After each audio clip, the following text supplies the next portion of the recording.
Snow Friends.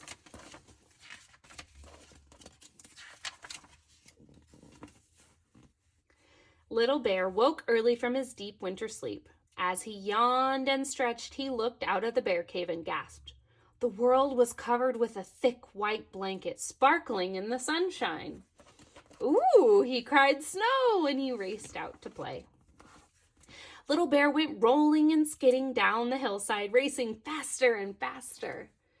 He rushed through the trees, shaking the branches to make tiny white snowstorms. He stomped and stamped in the crunchy snow, making trails of footprints that circled and twirled. Little Bear climbed up a hill and gazed out at the whiteness. The mountains and forests were still and silent. He looked around for someone to play with, but he couldn't see anyone, anywhere. "Hello," he cried. "Hello," came back his echo, but no one else replied. Little Bear was all alone.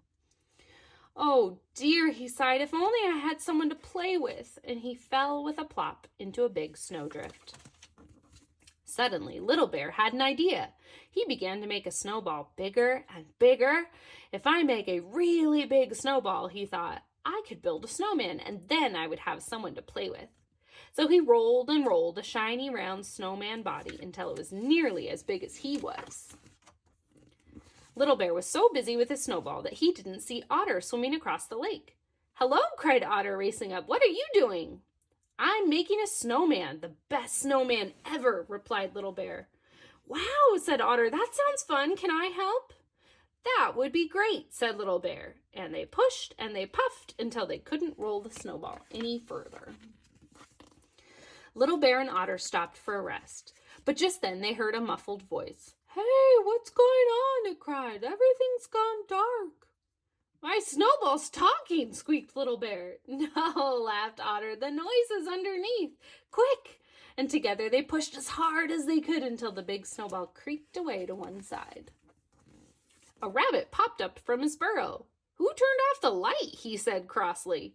"Sorry," said Little Bear, "we're building the best snowman ever." "And it got stuck on top of your burrow," giggled Otter. "Funny snowman," said Rabbit, laughing. "It hasn't got a head." "We haven't made his head yet," said Little Bear. "You can help if you like."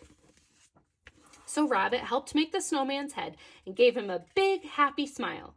Then Otter went back to the river for some sticks, and Little Bear found a few nuts left in his winter store, while Rabbit picked out the very best carrot from his larder. They built the snowman together with Otter's sticks for arms and the nuts from Little Bear's store for his eyes. Finally, Rabbit climbed onto Little Bear's shoulders and pushed the carrot nose into place. Otter laughed and cheered. "Hooray! The best snowman ever was finished!" For the rest of the day, they played with the snowman in the snow. They played hide and seek and chase and had huge snowball fights that left them giggling and gasping for breath. At last, as the sky turned orange and the sun set, the three friends talked about what games they would play the next day. "Let's go exploring," said Rabbit. "But what about Snowman?" said Little Bear. "We can't leave him all on his own." "Let's build him a friend then," said Otter. Once again, they rolled and patted and shaped until they made a perfect little snowman. By the time they had finished, the stars were twinkling in the sky. Tired and happy, they crashed into a heap and watched with wonder as the snowman and his friend turned to silver in the moonlight. "He's the bestest snowman in the world," whispered Little Bear, "and he'll never be lonely now he has a friend," said Otter.